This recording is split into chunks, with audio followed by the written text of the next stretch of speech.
காட்சியா இருக்குது. நம்ம வரலாறு எப்படின்னா ஏறும் போதும் நம்மளுடைய குலத்தொழில், அப்படிப்பட்ட குலத்தொழில் நாட்டுக்கு உணவு கொடுத்தோம் நம்ம சொல்லிட்டு இருக்கிறோம். இன்னைக்கு ஏழை பிடிச்சி உழுது பராடிச்சு வெளியே வரும்போது அதுல உள்ள பொருள்கள் 33 பொருள்கள் இருந்தால் தான் அதை ஏர் கட்டி உழ முடியும். அப்படிப்பட்ட வரலாறு பெற்றவர்கள் ஏசினாக்கி இருக்கிறாங்க. இன்னைக்கு பழனி கோயில் 7 படியிலே குருபர் என்ற பல்லு இருக்கு. அதே மீனாட்சி அம்மன் கோயில்ல தெற்கு வாசல்ல ஏறக்கூடிய போகக்கூடிய வாசல்ல பல்லர் என்ற குடும்பம் இருக்கிறது. அதே திருச்செந்தூர் கோயில்ல அனைத்து கோயிலுமே கல்வெட்டுல குடும்பம் என்ற பல்லர் இருக்கிறது. அந்த முருகனுக்கே பொண்ணு கொடுத்த ஐயா நம்மளுடைய இந்திரனுடைய மாமாவை ராஜகோபுரத்துல மேல வச்சு ஆய்வு பார்த்திருக்காரு முருகன்.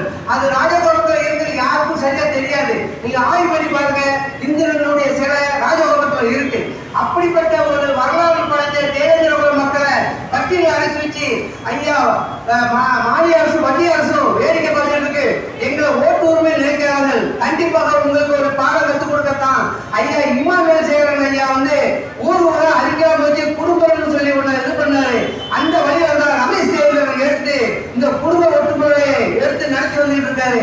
அதுல பல தலைவர்கள் நீங்க ஒழுங்கா இருந்தா ஏன் நாங்க இப்படி போறோம், நீங்க ஒழுங்கு கட்டு போனதுனால தான் நாங்க இப்படி இருக்கோம். நீங்க 2 பேரும் ஒன்னா 3 பேரும் ஒன்னா சேர்ந்தா 2 கோடி மக்கள் ஓம்பிடாடி இருப்பாங்களே, ஏன் இந்த பல ஏக்கங்கள் தெரியுது. அதுல உங்களுக்கு ஏன் பொறாமை? ஒரு மரம் வச்சா பல பேர் நிழல நிற்கிறது தான். நான் மரம் வச்சேன்னு சொல்லிட்டு நல்லதில்லை. வயலில் இருக்க மரம் எல்லாமே அரசாங்கம் வச்ச மரமாக தான் பல பேர் போய்கிட்டு தான். அதனால நம்ம தலைவர்கள் விமர்சனம் பண்ணிக்கிட்ட அதுவே தற்கொலை அரசு தேர்தல் மக்களை தூக்கிவிட்டே வேடிக்கை பார்க்கறது.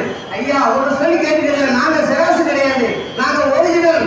அந்த செராசு உருவாக்கை நான் பார்க்க போயிருக்கேன். ஆண்ட பரம்பரைனா அடிப்பட்ட பரம்பரை பார்க்க போகும்போது வடிவேல் சொன்ன மாதிரி அவன் வச்ச இடத்துல ஒரு கிணறு கூட ஒரு பணமரம் இருந்துச்சு.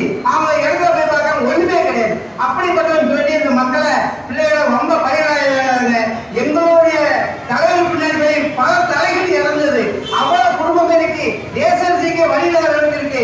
நீங்க நல்ல படிங்க, நல்ல பண்பாடுகளை நல்லபடியா நம்மளுடைய அனைத்து மக்களுக்கும் ஒருதாய் பிள்ளைகளா இருக்க பாருங்க. நம்ம அள்ளி கொடுத்த சமுதாயம், நம்ம யாரையும் அழிக்கிறது கிடையாது.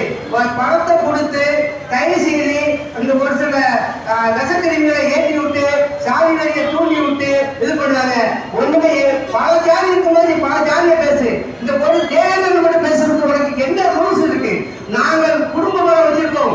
38 மாவட்டத்திலேயே ஒன்றாக கேஸ் ஃபைல் பண்ண வேண்டிய வரும் இந்த சாதியை பத்தி பேசுறவங்களுக்கு. இதுதான் உனக்கு கடைசி எச்சரிக்கை நெல்லை மாவட்டத்தில் கொடுக்குறோம். அது அரசு வேடிக்கை பார்க்க அவன் மேல கேஸ் போட மாட்டேங்குது. இது ரொம்ப நேரம் பேச எனக்கு சான்ஸ் முடியல, அதனால நான் சீக்கிரம் முடிக்கிறேன். வணக்கம்.